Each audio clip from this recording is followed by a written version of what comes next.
ऐसा हो सकता है कि जीवन में कोई भी दुर्घटना होने वाली हो, कोई भी मतलब कोई भी, फिजिकली, मेंटली, इमोशनली कुछ भी आपके जीवन में मुश्किल आने वाली हो, जो आपकी लाइफ की दिशा परिवर्तित कर दे, इतना बड़ा कुछ होने वाला हो और आप उसके होने से पहले ही जान जाएं कि वो होने वाला है, और सिर्फ जान नहीं जाएं बल्कि उसे रोक भी सकें। क्या ऐसा संभव है? जैसा कि हम जैसन के केस का जिक्र कर रहे हैं, हमने समझा कि जैसन ने जिसे जो कि एक एक्सीडेंट में पूरी तरह से पैरालाइज़ हो गया है।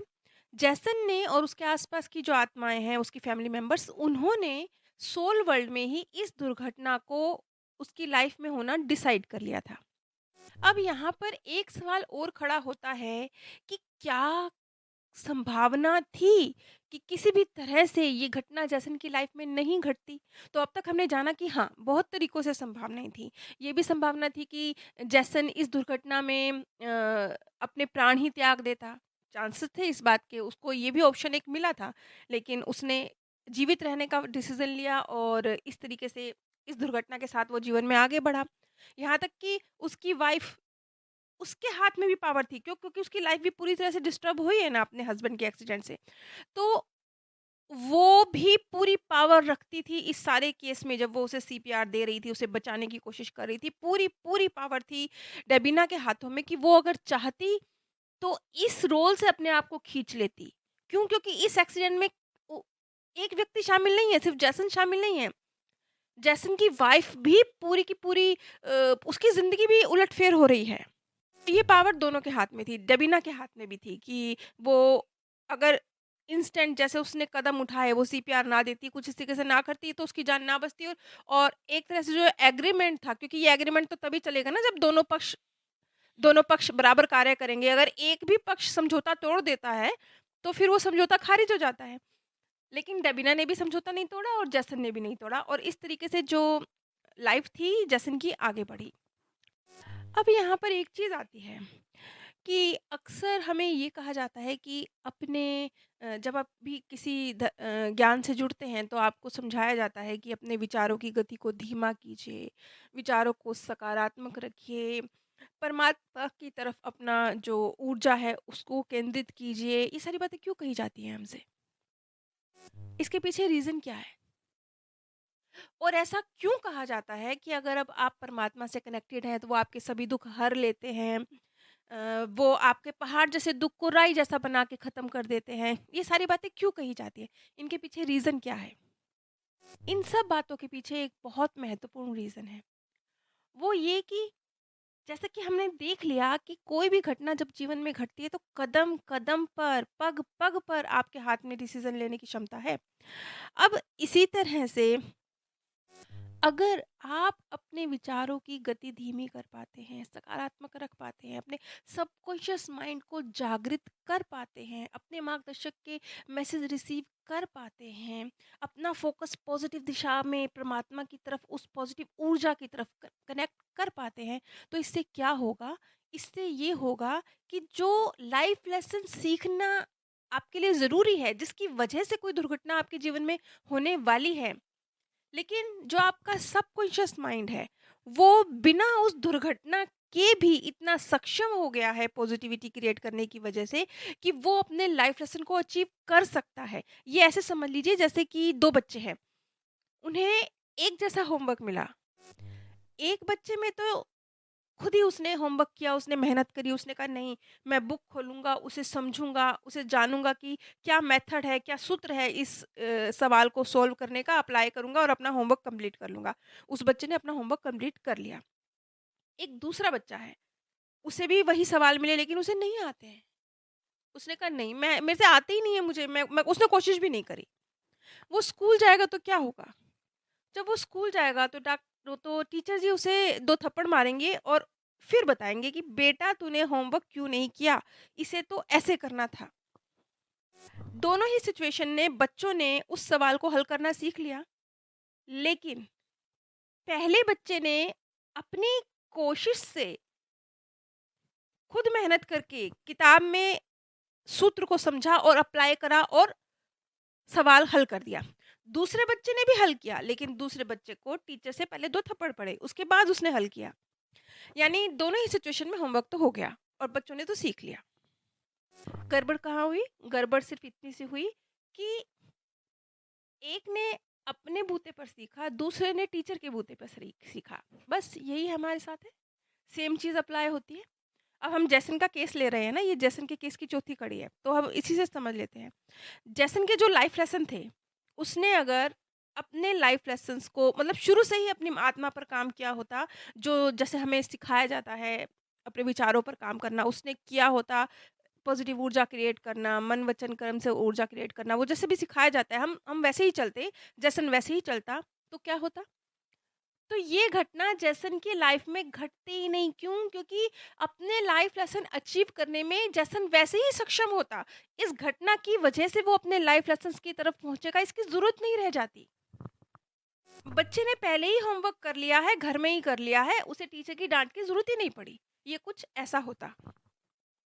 और फिर अगर ऐसा होता, मान लीजिए कि जैसन पहले से ही अपने लाइफ लेसन्स जो वो डिसाइड करके लाया है, जिस लाइफ लेसन को अचीव करने के लिए उसने अपनी लाइफ में इतनी बड़ी दुर्घटना तय की है, अब जैसन का लाइफस्टाइल कुछ और रहता है।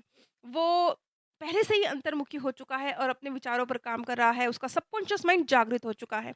वो अपने मार्गदर्शक के संदेश रिसीव कर पा रहा है। तो क्या होता? तो ये होता कि जब ये दुर्घटना घटने वाली थी, तब कुछ ऐसा हो जाता, बार-बार प्राकृतिक तरीके से रुकावट पड़ती। जैसे कि जब वो जा रहा था उस स्थान पर जहाँ दुर्घटना घटी, वो जा ही ना पाता, कोई काम आ जाता। वो जब उस स्विमिंग पूल में जंप करने जा रहा था, कोई उसे आवाज़ मार कुछ कुछ होता, उसका पैर मुड़ जाता। कुछ उसको लगता मेरी तबीयत ठीक नहीं है, कुछ ऐसा उसे फ़ील होता और वो पीछे हट जाता और वो स्विमिंग पूल में जंप ना करता। या जब वो जंप करने जा रहा होता, उससे पहले ही उसका पैर मुड़ता और वो दूसरी तरफ गिर पड़ता। उसके पैर में मोच आ जाती, वो फिर पीछे बैठ बैठ जाता जाके कि नहीं, मैं आज नहीं स्विमिंग कर पाऊँगा, मेरी तबीयत कुछ ठीक नहीं, मेरे पैर में मोच आ गई है। मतलब कुछ-कुछ प्रकृति ऐसे-ऐसे घटनाक्रम करती, इंडिकेशन उसको देती, पीछे हट, पीछे हट, पीछे हट। और अगर बहुत सक्सेसफुली जैसन ने अपने लाइफ लेसन अचीव कर लिए होते, वो अचीव करने में उन्हें अपने जीवन काल में पूरा करने में सक्षम होता, तो ये जो सिग्नल हैं कि पीछे हट, ये बहुत छोटे नहीं होते, ये बड़े भी हो जाते। बड़े मीन्स जैसे कि उसको मोच ही आ गई, पैर ही मुड़ गया, अब वो स्विमिंग कर ही नहीं सकता, इसलिए वो वहाँ बैठ जाएगा। ऐसी भी तो कोई दुर्घटना मतलब ये छोटे स्तर पर ऐसे हो जाती।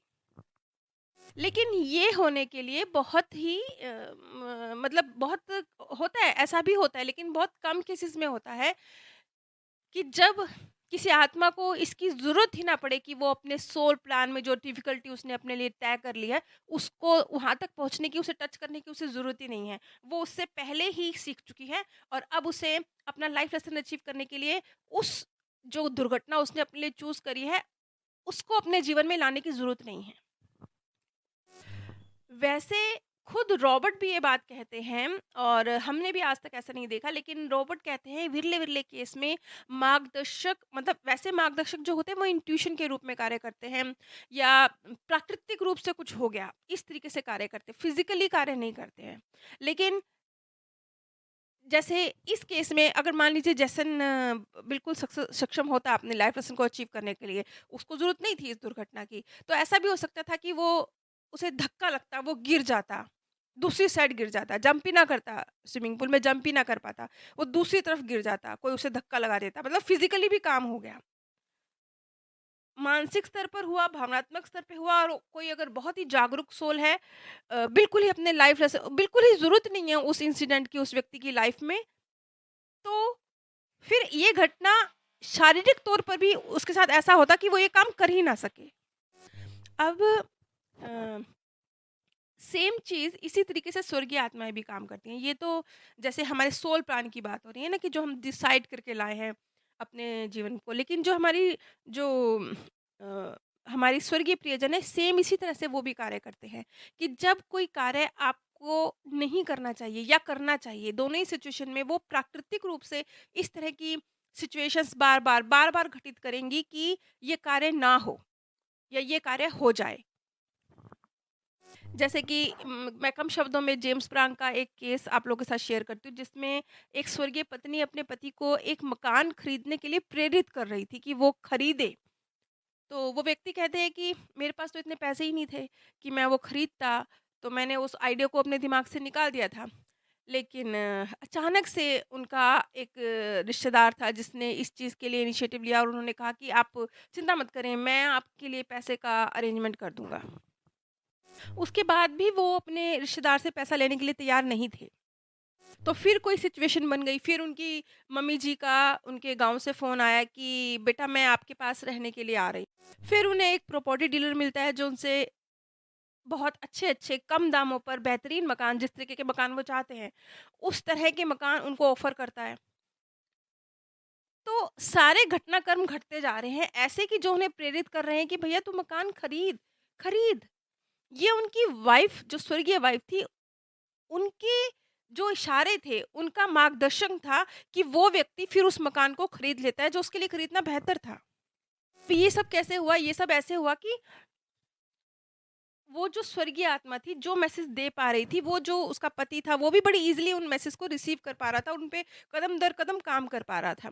अब सेम कुछ बहुत ज़्यादा डिफरेंस नहीं नज़र आ रहा, जैसे कि मार्गदर्शक का जो काम करने का तरीका है, वो भी हमारे सबकॉन्शियस माइंड से जुड़ा हुआ है। जो हमारे स्वर्गीय प्रियजन हैं, उनका भी कुछ-कुछ ऐसा ही है। तो ये दोनों अलग-अलग केस हैं वैसे, लेकिन क्योंकि इससे हमें ये समझ में आ रहा है कि किस तरीके से जो लाइफ में आपके घटनाक्रम घटते हैं, जैसे कि बहुत सारे लोग हैं जो जैसन की वीडियो सुन रहे होंगे, तो ये जैसन के केस की चौथी कड़ी है, तो वो ये सोच रहे होंगे कि नहीं, ऐसा कोई घटना किसी के जीवन में घटे ही क्यों? वो घटने से पहले ही क्यों ना समझ के उसे रोक दें? तो हाँ, अगर आप अपने मार्गदर्शक के निर्देशों के अनुरूप कार्य कर पा रहे हैं, अगर आपका सबकॉन्शियस माइंड बहुत जागरूक है, अगर आपके मन, वचन, कर्म में बहुत एक सकारात्मक ऊर्जा जुड़ी हुई है, तो जैसा कि मैंने पहले भी बताया कि आपका सोल प्लान रीसेट भी होता है, रीसेट भी होता है। यानी आप जो चूज़ करके लेके आ गए हैं, अगर परिस्थितियों के अनुरूप उसकी आवश्यकता नहीं रह गई है, तो प्लान टर्न भी हो जाता है। ये एक ऐसी पिक्चर है जो आप रोज़ लिखते हैं, रोज़ रात को जब आप सोते हैं ना, तो आप अपनी पिक्चर की कहानी खुद लिख रहे हैं। एक लिख के लाए हैं, नहीं लिखेंगे तो वो अपने वो जो लिखा हुआ है उसके हिसाब से चलेगी। जैसन के केस से और बहुत कुछ जीवन की गुत्थियों को सुलझाने वाला हमें समझ में आता है, जिनका ज़िक्र मैं अगली कड़ी में करूँगी। आप सबसे एक छोटी-सी रिक्वेस्ट है कि प्लीज़ सिर्फ़ एक लाइक और एक कमेंट कर दीजिए। शेयर चाहे मत कीजिए, क्योंकि मैंने देखा है शेयर से क्या फ़ायदा? जब लोग देखना ही नहीं चाहते इन वीडियोज़ को, तो आप शेयर भी कर देंगे तो भी कोई देखेगा ही नहीं, कोई बेनिफिट नहीं है। शेयर चाहे मत कीजिए, लेकिन लाइक और कमेंट ज़रूर कर दीजिए। ख़ास तौर पे अगर आप थोड़ा बड़ा कमेंट करेंगे, तो हो सकता है कि यूट्यूब के एल्गोरिदम में ये वाली वीडियोस भी आ जाएँ, कुछ इस ज्ञान का भी प्रचार हो जाए। बाकी यदि आप नहीं भी करेंगे तो मैं तो अपनी तरफ से कोशिश कर ही रही हूँ।